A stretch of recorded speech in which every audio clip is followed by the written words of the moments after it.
Bom, meus queridos, estamos aqui então hoje para iniciarmos o segundo dia no estudo do livro de Apocalipse. Eu sou o pastor João Flávio, se você não me conhece, sou pastor presidente da Igreja Família da Fé aqui no estado do Rio Grande do Sul. E aproveitando essa oportunidade que Deus nos dá, nós vamos estar então estudando e continuar estudando então o livro de Apocalipse. Hoje vamos ver aqui a partir do capítulo 1, no versículo 9. Bom, vamos começar então, podendo aproveitar para que hoje não temos uma introdução para fazer, né? Então, com toda certeza, o nosso ensino ele vai poder ser mais detalhado aqui nos pontos, terminando hoje, assim, o capítulo número 1. Bom, o que vamos ver? Olha só, a palavra de Deus diz no capítulo 1, do versículo 9 de Apocalipse, diz assim: Eu, João, que também sou vosso irmão e companheiro na aflição e no reino, e na paciência de Jesus Cristo, estava na ilha chamada Patmos, por causa da palavra de Deus e pelo testemunho de Jesus Cristo. Bom, é muito claro o lugar aonde João estava. Está declarado, ele estava na ilha de Patmos. Nós já vimos ontem que ele estava nessa ilha, ele foi colocado pelo imperador Domiciano. Por que ele foi colocado lá?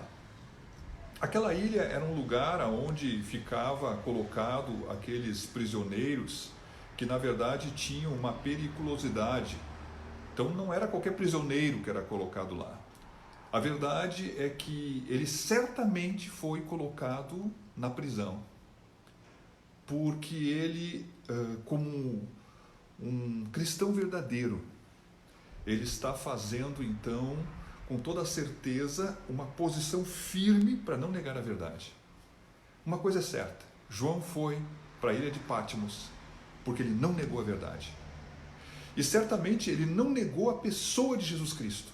Você sabia que quando o Senhor foi preso no Getsemane, todos fugiram, mas João ficou com ele sempre. Quando Pedro negou ele, João estava com ele. Ele não podia negar o seu mestre. Certamente João era um homem idoso. Nós já falamos que isso aqui deve ter acontecido teologicamente no ano 96 depois de Cristo, possivelmente então 63 anos depois que Cristo havia morrido. Meus queridos, o que nós podemos ver aqui? Nós podemos ver que João, ele certamente caminhava como aquele que caminha, sabendo que estava buscando uma coroa para receber. Ele diz aqui, olha só, eu sou o vosso irmão, e eu sou companheiro no sofrimento, nas aflições, no reino e na paciência de Cristo. Então, ele está comunicando que ele, como nós, né, caminhando no caminho da fé, certamente vamos ter lutas, vamos ter sim os privilégios do reino, com toda certeza, vamos ter a graça de sermos governados pelo Espírito Santo, com toda certeza, mas também vamos ter que andar em muita paciência, a paciência de Cristo.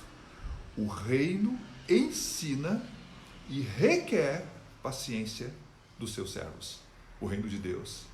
Nós vivemos numa sociedade que quer tudo depressa, não é verdade? Falando sobre isso, vamos caminhar aqui, né? No versículo 10, ele diz assim, olha o que João diz: eu fui arrebatado em espírito. Eu fui arrebatado em espírito no dia do Senhor, e ouvi de trás de mim uma grande voz como de trombeta. Bom, eu fui arrebatado em espírito. Meus queridos, a palavra de Deus diz que Filipe, saindo de Samaria e indo para a faixa de Gaza, ele encontra um mordomo-mor de Candace, ele fala então e prega o evangelho a esse homem, e depois que ele batiza esse homem nas águas, ele é arrebatado, ele some, e ele aparece lá em Azoto. Isso é um testemunho do livro de Atos. Também encontramos o apóstolo Pedro um pouco antes de comer, com fome, subindo ao terraço e ele tem, no momento da oração, um arrebatamento de sentidos. Olha só como a palavra de Deus trata desses assuntos. Ele teve uma visão que o lençol vinha do céu, tinha animais e coisa e tal. Eu não quero discorrer sobre isso, mas quero falar que, na verdade, seja Filipe, seja Pedro, seja João, é certo que eles estavam possivelmente num momento de oração ou num momento de comunhão, cheios do Espírito Santo. A palavra de Deus diz no livro de Salmos, no versículo 25, no capítulo 25, no versículo 4, que o segredo do Senhor é para aqueles que o temem. Sabe quem é que vai ter experiências espirituais? Sabe quem é que vai ter experiências diferentes para contar? Sabe para quem Deus vai revelar os seus segredos? Para aqueles que andam verdadeiramente numa intimidade na presença de Deus. Então, falando sobre isso, eu quero dizer que o apóstolo Paulo, no livro de 2 Coríntios, no capítulo 12, no versículo 2, ele diz o seguinte: olha, falando dele mesmo, mas ele com a humildade, ele falava assim: olha, eu conheço um homem que foi arrebatado ao terceiro céu. Aí ele diz assim: ó, eu não sei se ele foi no corpo ou se fora do corpo, eu não sei, Deus o sabe. Então, o que eu vou dizer aqui? João disse assim: ó, eu fui arrebatado em espírito. Bom, se o próprio Paulo, discorrendo sobre esse assunto, ele não teve condições de deixar claro, porque ele mesmo não entendeu o que aconteceu, quem sou eu para dizer como é um arrebatamento no espírito? Meus queridos, continuando aqui, ele foi arrebatado em espírito no dia do Senhor. Qual é o dia do Senhor? É o sábado, segundo a lei? É o domingo? Qual é o dia que nós temos que guardar? O que é esse dia do Senhor aqui? Esse dia do Senhor aqui não é um dia de juízo. Esse dia do Senhor aqui é um dia da semana. Qual é o dia da semana? Bom, o sábado, ele é decretado como um dia de descanso depois que a criação foi feita. O domingo, ele marca a ressurreição de Jesus Cristo. O sábado, ele comemora. Sabe o que ele comemora o sábado? O sábado comemora que a criação está acabada. Ou seja, está consumada a criação. Sabe o que o domingo, na verdade, comemora? Que a salvação está consumada. A salvação está consumada. Que coisa maravilhosa! Então, a igreja, de uma forma geral, ela tem dois grandes motivos para aguardar o dia do Senhor sendo o domingo. Quais são? Primeiro, Jesus Cristo ressuscitou no domingo. E ontem, na introdução, eu falei que a igreja começa a existir no exato momento aonde acontece o Pentecostes, 50 dias depois da morte de Jesus. Meus queridos, deixa eu dizer uma coisa. Nós, então, temos o Pentecostes acontecendo no domingo e temos também a questão de Jesus ter ressuscitado no domingo. É por isso que nós guardamos o domingo.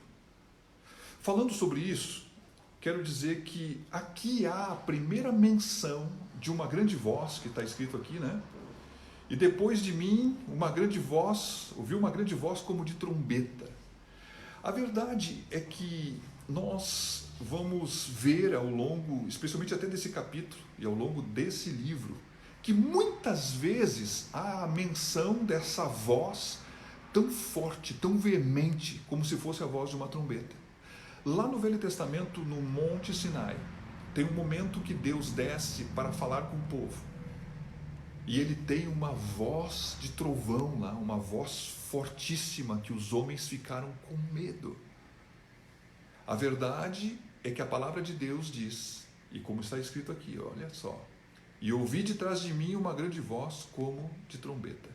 A Bíblia diz que quando a última trombeta tocar, E aqui faz uma menção, né? Será que realmente é uma trombeta ou é uma declaração de uma voz que vem de Deus, aonde os mortos, os que estiverem mortos em Cristo, ressuscitarão? Falando dessas coisas, eu quero dizer que nós, com toda certeza, ao longo desse estudo, vamos ter uma clareza sobre esta voz, sobre as trombetas. Nós vamos estudar sobre as trombetas. Hoje estamos ainda no início.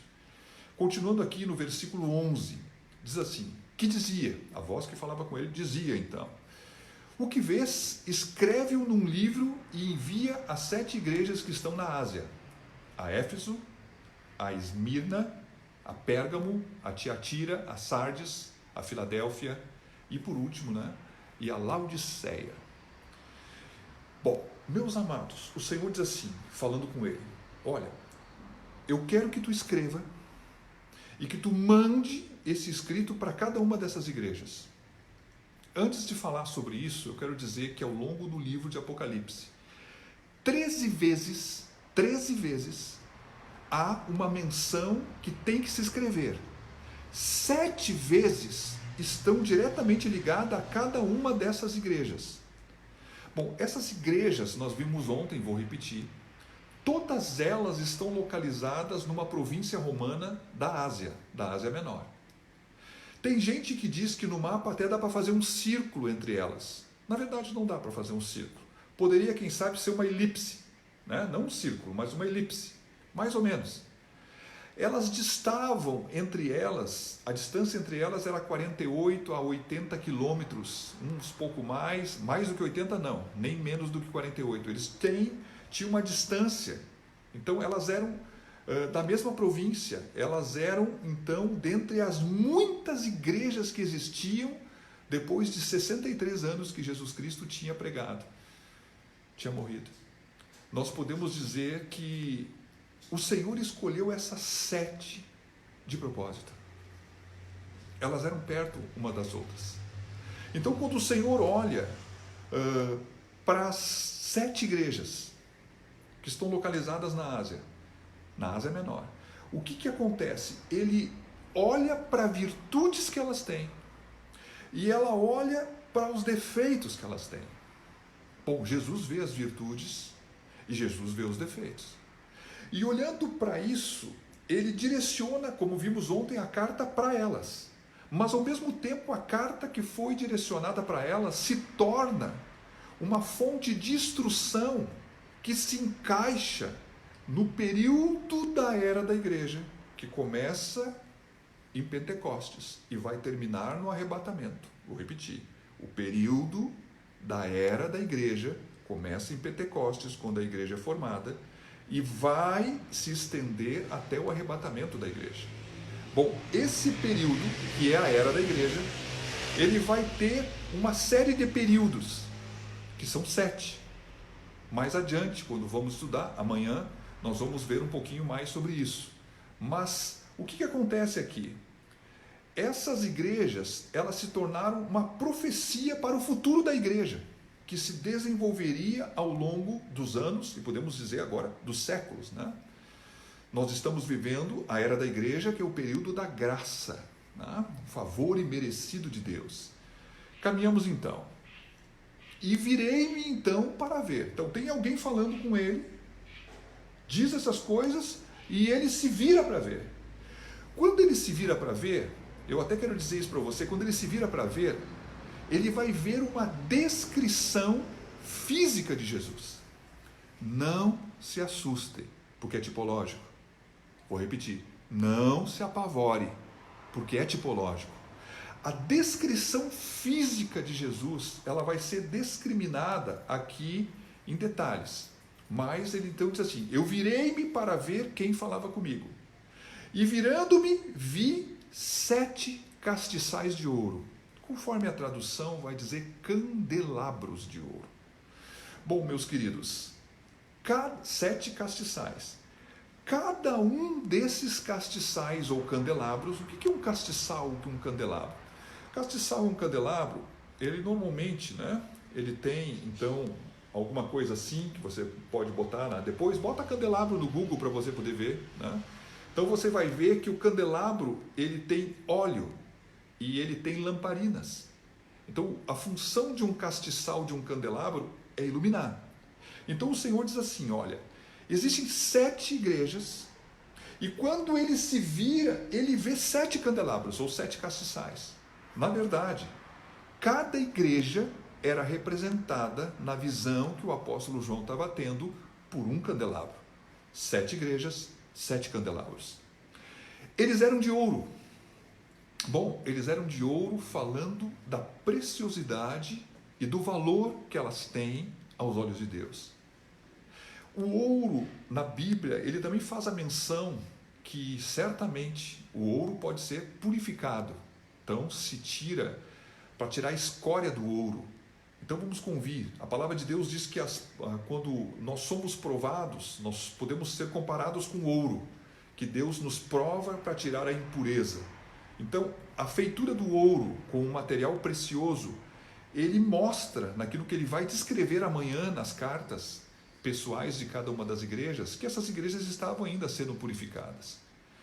Bom, mas há uma grande função. Se a igreja é comparada com castiçal e com candelabro, a igreja, e é mesmo, né?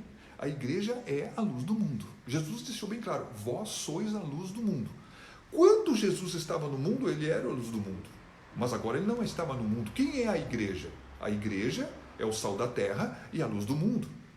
Então, falando isso, quando a igreja é comparada com castiçal e candelabro, então o Senhor está afirmando que a igreja tem uma luz para iluminar.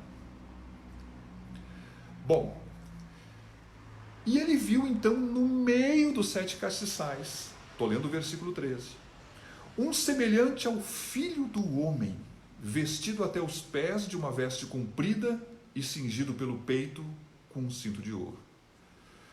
Bom, meus amados, no meio dos 7 castiçais, os castiçais ou candelabros, então eles estão aqui. No meio deles está Jesus Cristo. Ele caminha no meio. Ele está no centro. Ele é o que determina a vida da igreja. As igrejas, os candelabros estão centradas nele, porque ele está no centro. Então, no meio dos 7 castiçais estava ele e está ele. Toda a igreja invoca o nome de Jesus. Nós adoramos o nome de Jesus. Nós estudamos a palavra de Jesus. Jesus é o centro. O pastor não pode ser o centro. O louvor não pode ser o centro. O grupo de louvor não pode ser o centro.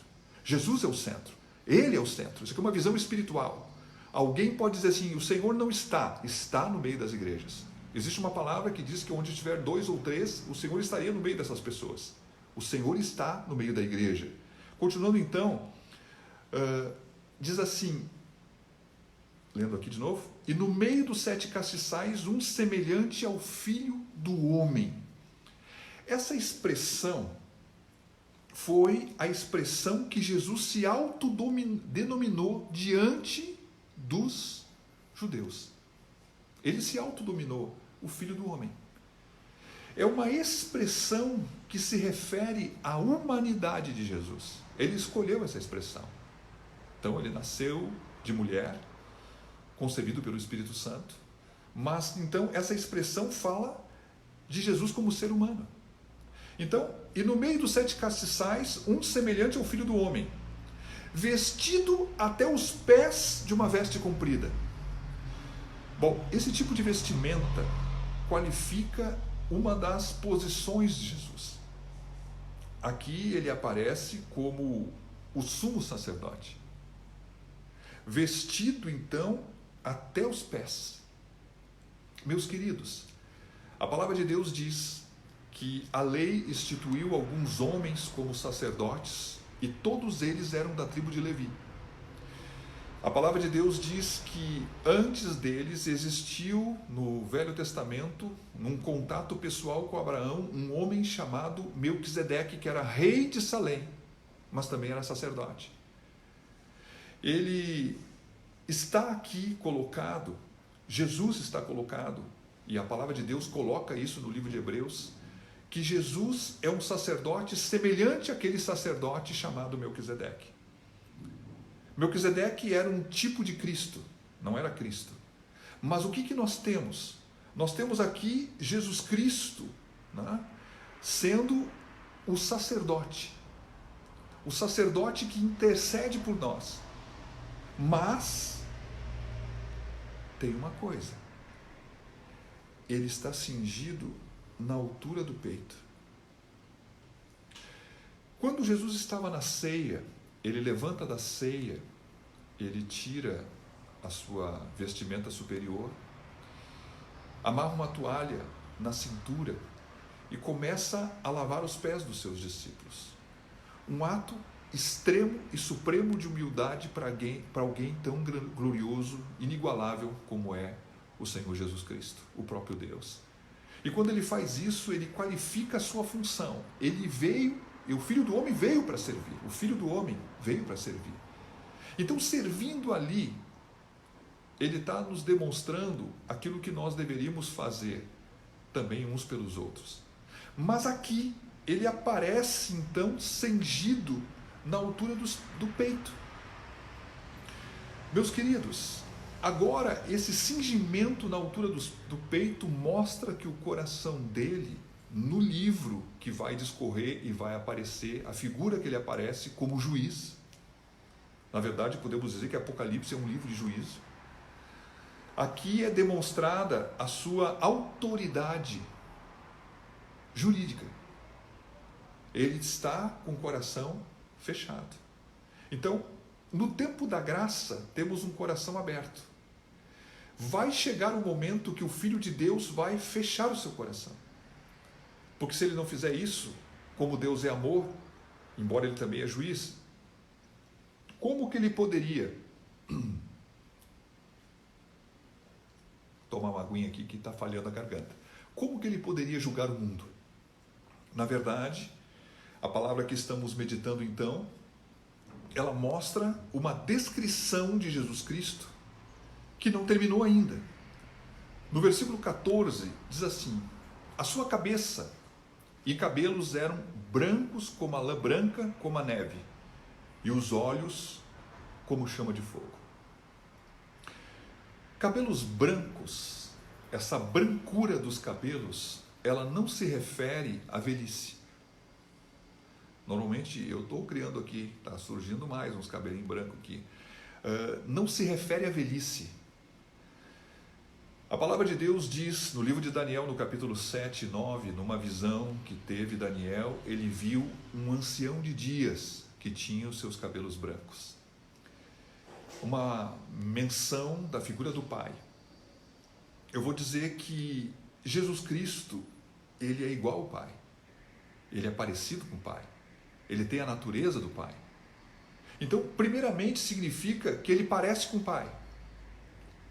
Mas a brancura, eles têm significados que nós podemos lançar 3 palavras para afirmar bem o significado dessa brancura.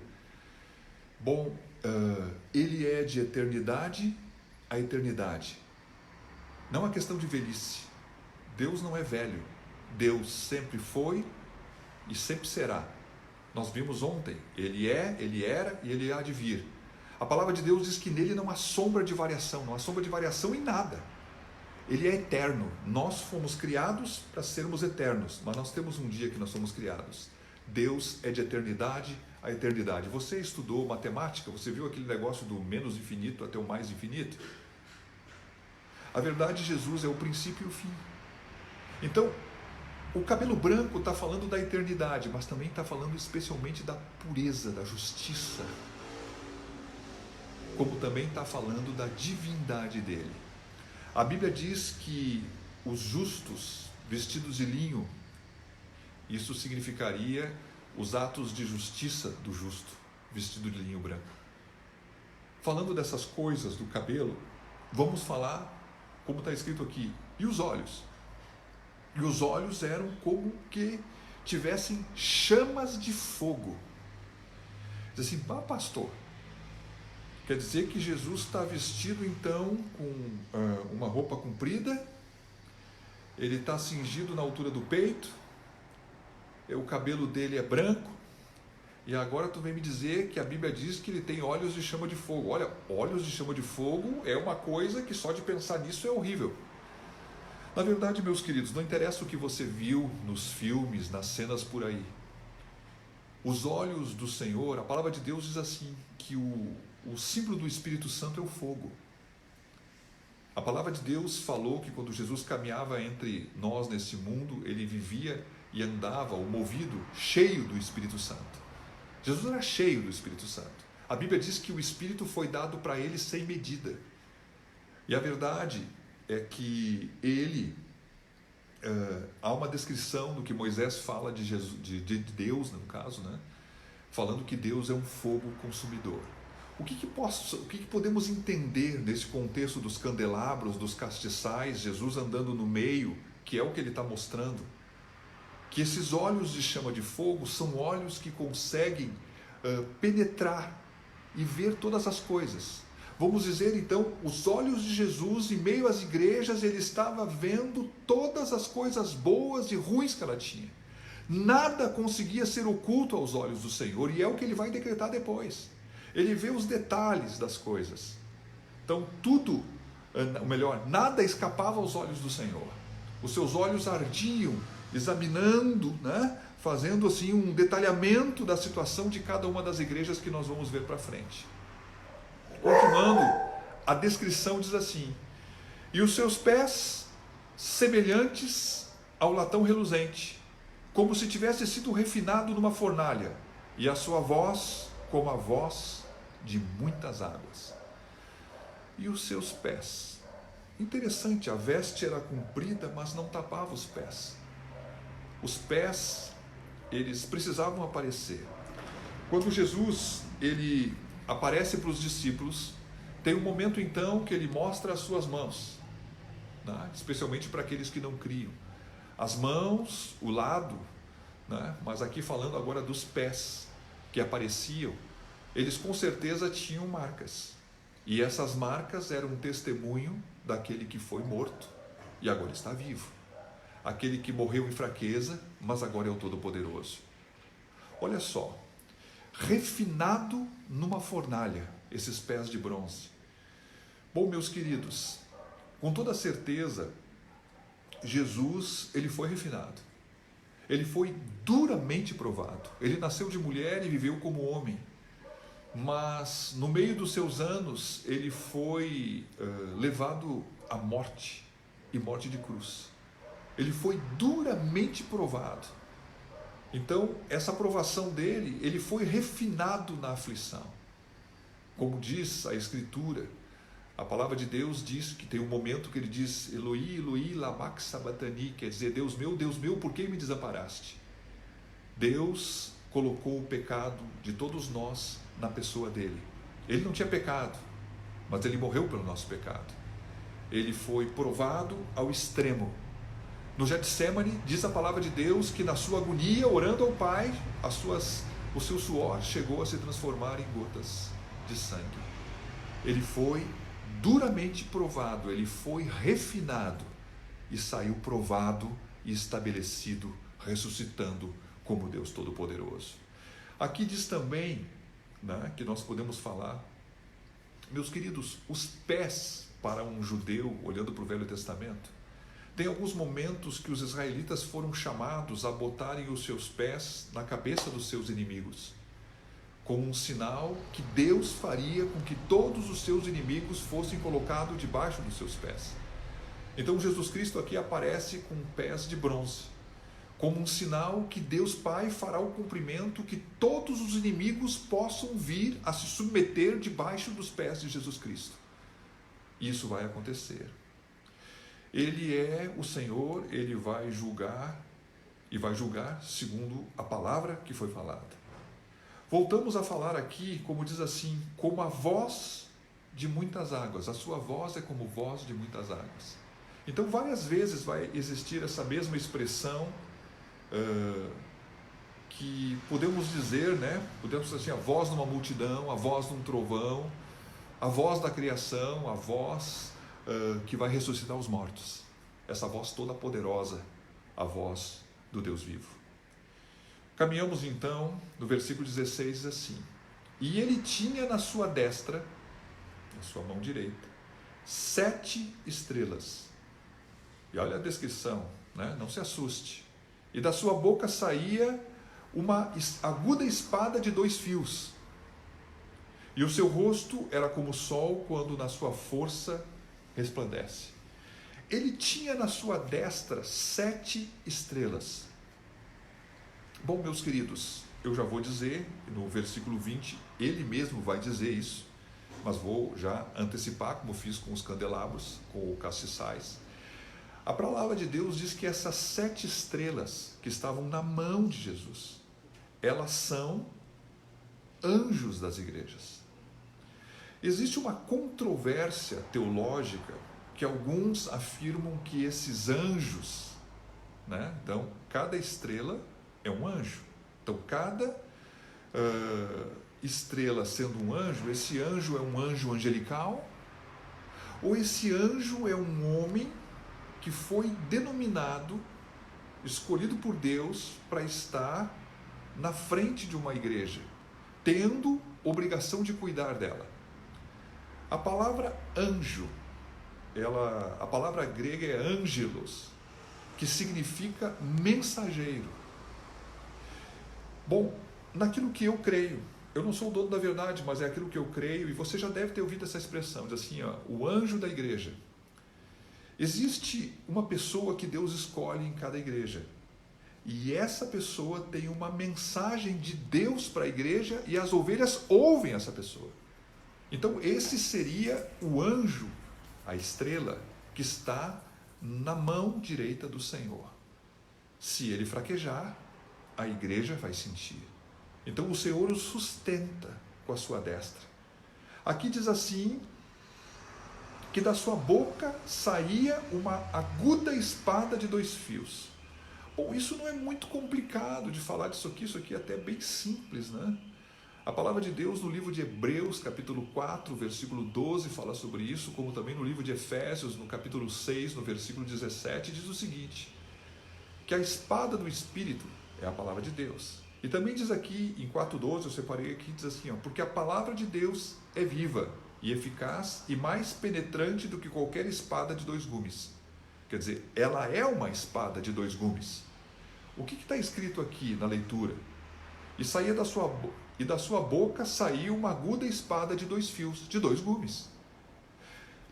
Meus queridos, essa figura não é que Jesus é assim. Isso aqui é uma forma de nós podermos entender. Foi o que ele viu e ele buscou palavras para escrever o que viu. Bom, a palavra que sai da boca de Jesus é como fosse uma espada de 2 fios, que ela penetra profundamente, como diz aqui, vou ler aqui o versículo todo, porque a palavra de Deus é viva e eficaz e mais penetrante do que qualquer espada de 2 gumes, e penetra até a divisão da alma e do espírito, e das juntas e medulas, e é apta para discernir os pensamentos e as intenções do coração. Bom, falando isso, essa espada que sai da boca de Jesus, ela é a palavra. Caiu aqui, deve ter dado uma cortadinha. Eu vou voltar a falar então do 4,12, porque eu acho que você vai perder um pedaço. Se eu repetir, me perdoe. Mas é a experiência do vídeo do culto, que teve alguns cortes. Então vou falar de novo. Diz a palavra de Deus que há uma espada de 2 fios na boca do Senhor. Bom, a palavra de Deus diz que no livro de Efésios, no capítulo 6, no versículo 17, que a espada do Espírito é a palavra de Deus. Aqui no livro de Hebreus, no capítulo 4, no versículo 12, diz essa forma de falar, porque a palavra de Deus é viva, é eficaz e é mais penetrante do que qualquer espada de 2 gumes. Bom, a palavra de Deus é uma espada de 2 gumes. O que foi lido ali? O que foi lido aqui diz assim, ó, e da sua boca saiu uma aguda espada de 2 fios, de 2 gumes. Então, falando sobre isso, lendo o versículo todo, diz assim: porque a palavra de Deus é viva, é eficaz e mais penetrante do que qualquer espada de dois gumes, e penetra até a divisão da alma e do espírito, e das juntas e medulas, e é apta para discernir os pensamentos e as intenções do coração. Então, Jesus Cristo, cingido nos peitos, com uma veste sacerdotal, com uma espada na boca, esse momento, a maneira como ele se manifesta, é como aquele que vem julgar as coisas. Ele vai apontar as coisas, ele vai ver os segredos do coração da igreja. Aqui diz assim, terminando esse versículo, diz assim: e o seu rosto era como o sol, quando na sua força resplandece. Meu Deus do céu!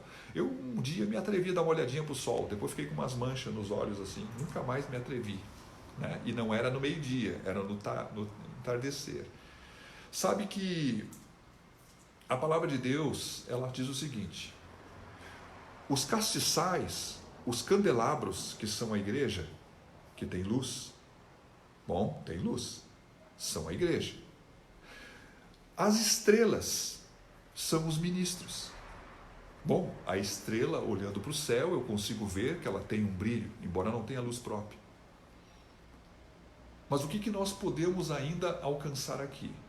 Nós podemos ainda alcançar aqui que o candelabro tem luz, e é a igreja. Um ministro é uma estrela e tem luz, mas quem é o sol é Jesus Cristo. A palavra de Deus diz que na Nova Jerusalém não vai ser necessário ter sol nem lâmpada, porque Jesus Cristo vai ser a lâmpada. O livro de Hebreus diz que ele é o resplendor da glória do Pai, sendo a exata expressão do Senhor. Então, olhando aqui, o que João está vendo? João está vendo o Deus glorioso, ele está vendo o Shekinah de Deus. Então, falando sobre isso, eu quero dizer que essa expressão corpórea de Cristo, embora tenha essas descrições estranhas, que alguém pudesse, mas o pé é de bronze, a boca sai uma espada, o cabelo é branco, o rosto resplandece como o sol. Meus queridos, é uma descrição da glória de Deus, daquilo que Ele é, são figuras de linguagem, para que nós pudéssemos entender dentro do contexto bíblico daquilo que a palavra fala. Continuando então no versículo 17. E eu, quando vi, caí a seus pés como morto, e ele pôs sobre mim a sua destra, dizendo-me: não temas, eu sou o primeiro e o último. Não podemos dizer que João desmaiou, mas com toda certeza ele caiu aos pés de Jesus. Ele mantinha a consciência porque ele conseguiu ouvir a palavra que dizia: não temas. E olha só, o Senhor estende a sua destra e coloca sobre ele e afirma essa palavra: não temas. Como é importante isso. Eu nunca busquei isso, mas eu ouvi das pessoas, especialmente que trabalham com libertação, há pelo menos 365 menções na Bíblia, que de alguma forma: não se atemorize, não temas, não tenha medo. É como se todos os dias o Senhor tivesse uma palavra para nos dizer.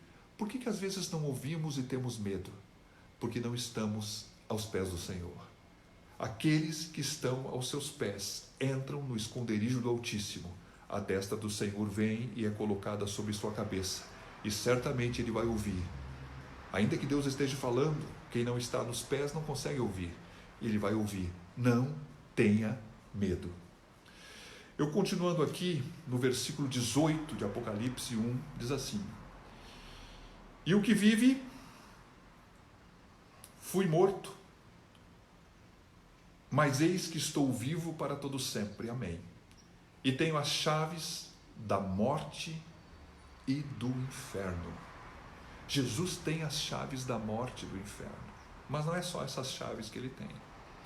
A palavra de Deus diz no livro de Mateus, no capítulo 16, 19, quando ele estava falando com Pedro, estava falando também com os discípulos, mas especialmente a Pedro, não como a rocha, porque a rocha é Jesus. Pedro é um fragmento de rocha.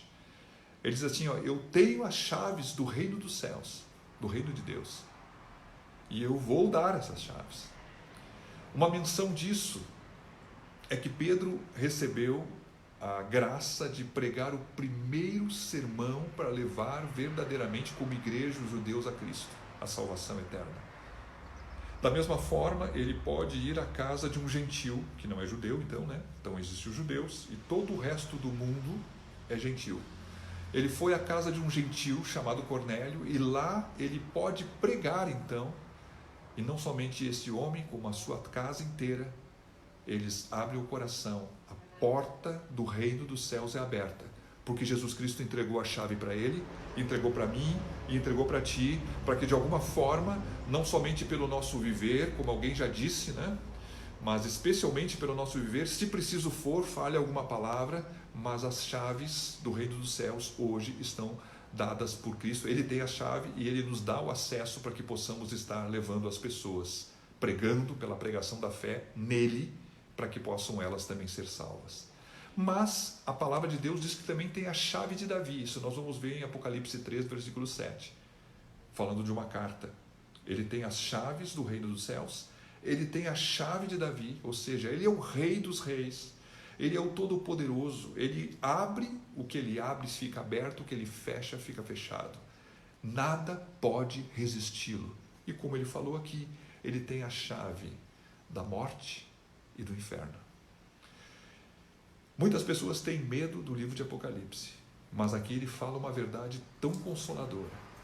Um cristão, uma pessoa que é seguidor de Cristo de verdade, ele não precisa ter medo da morte.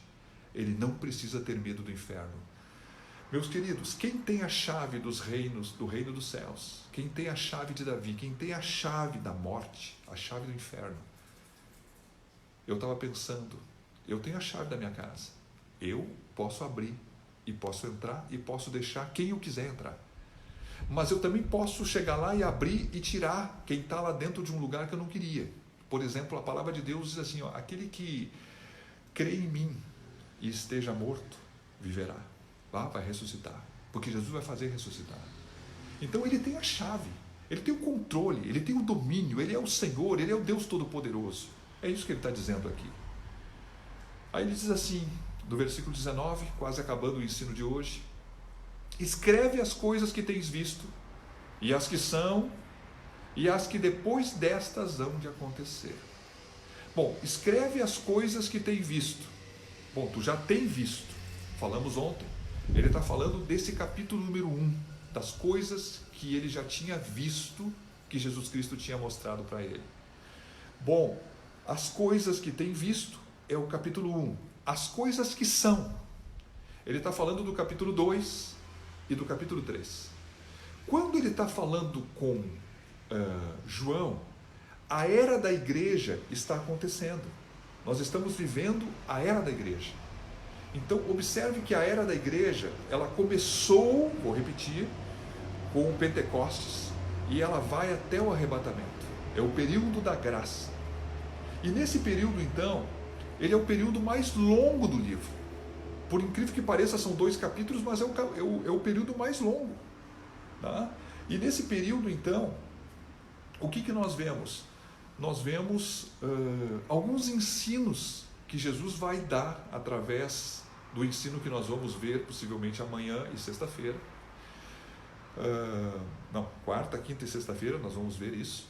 O que ele vai dar? Ele vai dar algumas instruções, alguns ensinos em cima das coisas boas e das coisas ruins que existia naquela igreja, ou naquelas igrejas. Porque aquilo que é o estado delas também se torna uma palavra profética que vale para dentro da era da igreja, os 7 períodos que a igreja vai manifestar essas características. Pastor, não entendi direito. Amanhã tu vai começar a entender, porque eu vou explicar melhor esse assunto. Então, caminhando aqui, escreve as coisas que tem visto, capítulo 1, escreve as coisas que são, 2 e 3, e escreve as coisas e as que depois destas irão acontecer. Bom, as que vão acontecer depois destas, falando que quando a igreja é arrebatada, e nós estamos trazendo um ensino numa visão pré-tribulacionista, falei isso desde o início da introdução do dia de ontem, que foi o primeiro dia. O que vamos ter? Nós vamos ter a tribulação, nós vamos ter o milênio. A tribulação vai acontecer em 7 anos, o milênio em 1000. Mas especialmente falando da grande descrição que há do capítulo 4 até o capítulo 19, falando então desse período de tribulação. Nós temos uma série de fatos que vão acontecer em 7 anos com rapidez. E eles vão sofrer uma reação em cadeia. E automaticamente vão se cumprir sucessivamente. Então, esse assunto que ele diz assim, ó, e as coisas que depois destas hão de acontecer, embora seja um tempo menor, a maioria das coisas que estão escritas no livro de Apocalipse vão discorrer sobre ela dentro dessa visão pré-tribulacionista que estamos trazendo. Pastor, eu não sei o que é uma visão pré-tribulacionista. Eu falei ontem, no vídeo de ontem. Posso repetir brevemente aqui dizendo, um pré-tribulacionista, ele crê que a igreja é arrebatada e depois que ela é arrebatada, vai começar 7 anos de tribulação. 7 anos de tribulação. Esta é a visão que estamos ensinando. Pastor, mas fala mais sobre isso. Meu querido, vê o vídeo de ontem, que você vai poder entender melhor esse assunto. Bom, caminhando então aqui, chegando no capítulo 1, no versículo 20, para terminar hoje, diz assim: o mistério das 7 estrelas que viste na minha destra e dos 7 castiçais de ouro. As 7 estrelas são os anjos das 7 igrejas. Olha isso, eu já tinha falado, né? Mas é Jesus que vai falar. E os 7 castiçais ou candelabros que viste são as 7 igrejas. Então, os 7 candelabros ou castiçais são as igrejas.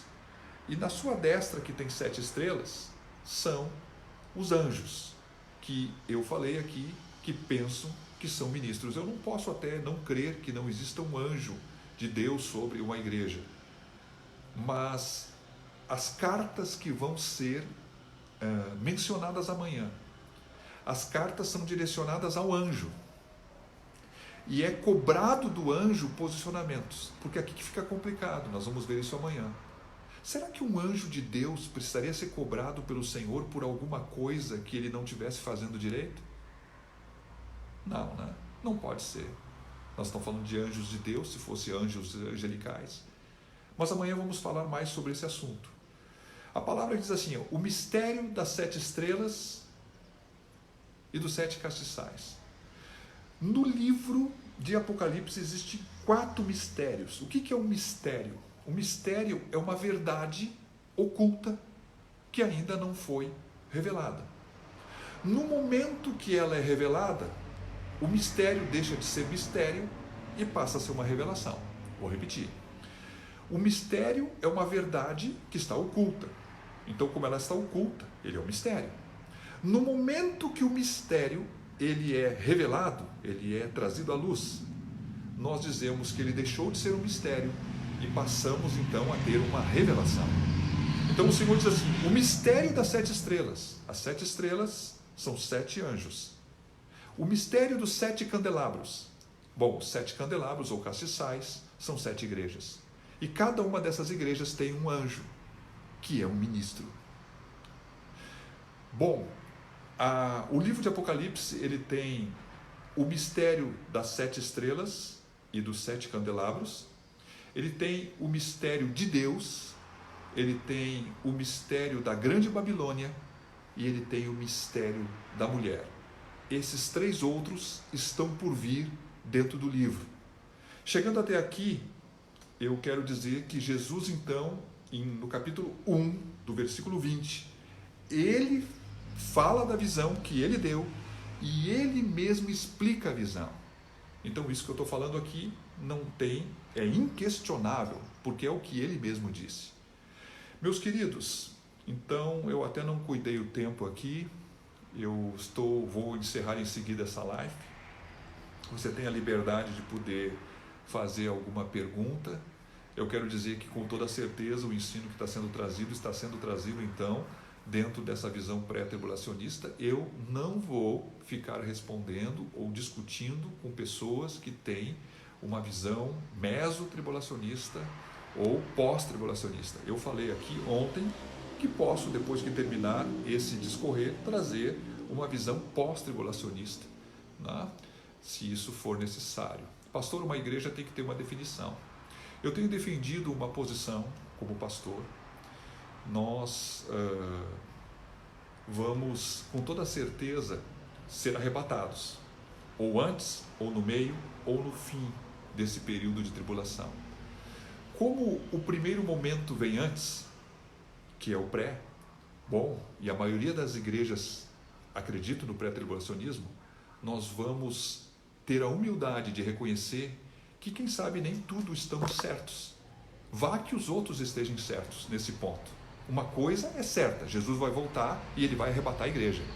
Agora, as teologias, elas são ainda que questionáveis. Então vamos nos preparar para estarmos verdadeiramente posicionados para a posição pré-tribulacionista, para a posição meso e para a posição pós. Uma coisa não importa, ou que melhor, uma coisa que importa é que nós venhamos a estar posicionados para sermos arrebatados antes, para sermos arrebatados no meio e até, se for o caso, de sermos e tivermos que enfrentar o anticristo e sermos arrebatados no final. Mas a visão que eu estou trazendo é uma visão pré-tribulacionista e nós vamos iniciar ela e vamos até o fim.